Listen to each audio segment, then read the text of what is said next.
मेरी माताओं, दिनों रात सोचती हो कि हमें सुख मिले, पता नहीं कब सुख मिलेगा, कब सुख मिलेगा। मेरी माताओं, आप ऐसा करो, सभी चाहती है मेरी माताएं मेरे पति की आयु 100 वर्ष की हो, और मैं भी चाहती हूँ।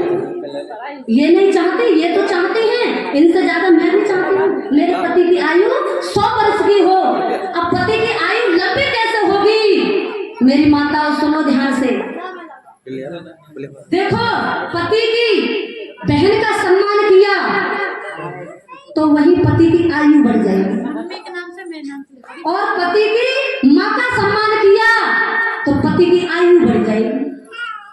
अगर पति की बहन नाराज हो गई, अपनी बहन को 500 रुपए का सूट दिया और पति की बहन आई तो उसके लिए 50 रुपए का सूट दिया, तो पति की आयु बढ़ेगी या घटेगी? घटेगी। इसीलिए अच्छा अरे माता ये बताओ, कितनी माता ऐसी है तू मेरे मरने की प्रतीक्षा कर रहा है, तो वो बच्चा कहता है दादी दादी मैं तो चाहता ही नहीं कि तुम मर जाओ। ये तो मेरी मम्मी मेरे पापा से कहती है पता नहीं तेरी माँ कब मरेगी, पता नहीं तेरी माँ कब मरेगी, ये मर जाए तो इसमें भैंस बन जाएगी। कोई ऐसी माता हो सकती है जो पति के प्रतिदिन पैर छूती होगी, हाथ खड़ा कर दो, कोई नहीं छूए, शर्म लगती है। अब पति की आयु कैसे बढ़ेगी? देखो, जो स्त्री पति के पैर छुएगी, सास के पैर छुएगी, नमस्ते करेगी, तो वो ये समझ लो पति की आयु को बढ़ाएगी। इसीलिए कैसे बनेगा स्वर्ग? सुनो, घर में स्वर्ग बनाना चाहती, संस्कारों पर ध्यान धरो। घर का स्वर्ग बनाना चाहती, संस्कारों पर ध्यान धरो। ऋषि मुनियों ने जो बतलाया उनका भी कुछ मान करो। ऋषि मुनियों ने जो बतलाया उनका भी कुछ मान करो। क्या तुम ऐसा कर नहीं सकती?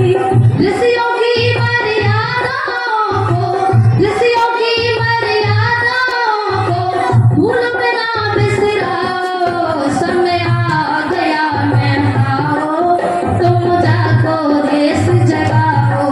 समय आ गया मेरी बहनों, तुम जागो देश जगाओ।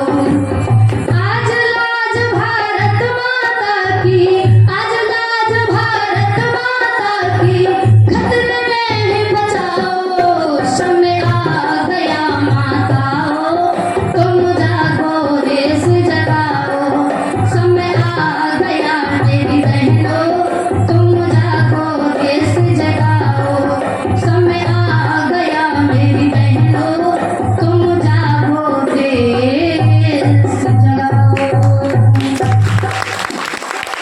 संस्कारों की बलबूती पर मर्यादा श्री राम हुए थे, त्याग तपस्या ब्रह्मचर्य से योगी राज श्री घनश्याम हुए थे। और घर को स्वर्ग बनाना चाहती, संस्कारों पर ध्यान धरो, और ऋषि मुनियों ने जो बतलाया उनका भी कुछ मान करो।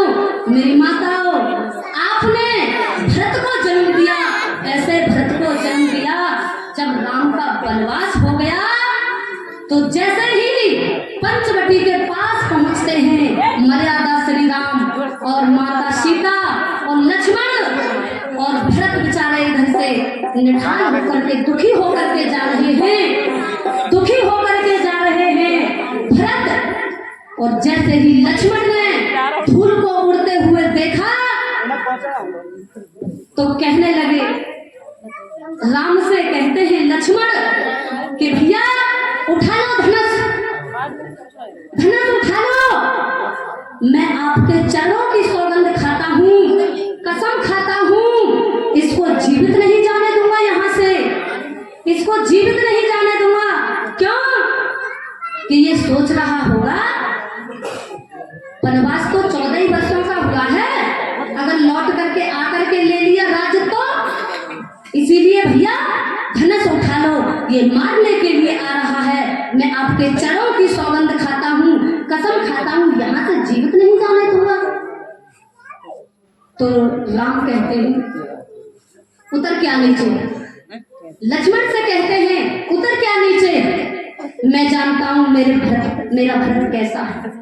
मैं जानता हूं अपने भरत को पगले ने सोचा होगा कि भाई का आशीर्वाद लिया तब जाकर के मुकुट पहना। मेरा आ रहा है भरत मेरा आशीर्वाद लेने के लिए। लक्ष्मण अपने क्रोध को शांत कर ले। लक्ष्मण थे थोड़े क्रोधी थे, आप सभी को पता है। रक्षा में रहते थे और जैसे ही दुखी होकर के राम के पास पहुंचते हैं, तीनों माताओं को लेकर के। आज का भाई नहीं है ऐसा। आज के भाइयों में तो अधिकारों के पीछे, धन के पीछे, मकान के पीछे, बंगला कोठी के पीछे, जमीन के पीछे, 2-2 इंच के पीछे कत्लेआम हो रहे हैं इस पेट की खातिर। पता नहीं ये पेट कितना बुरा है, कितना बड़ा है। लेकिन वही भरत दुखी होकर के रो करके जा रहे हैं, तीनों माताओं को लिया और कह रहे हैं वहां जाकर के मेरी कैकेयी माता कहाँ है। और सबसे पहले पैर किसके छुए थे राम ने जब पहुंचते हैं तो? कौशल्या के नहीं छुए, सुमित्रा के नहीं छुए, किसके छुए? कैकेयी के छुए।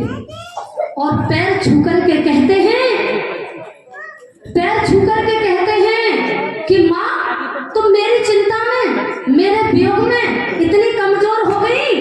अभी तो थोड़ा ही समय हुआ है, अभी तो थोड़ा ही समय हुआ है, मेरी चिंता में इतनी कमजोर हो गई। और तब जाकर के सारी माताओं का सम्मान किया और कहते हैं भरत एक बात। और क्या कहते हैं सुनो ध्यान से, मेरा समय पूरा हो जाएगा, अपनी बाड़ी को भ्रमित कर दो।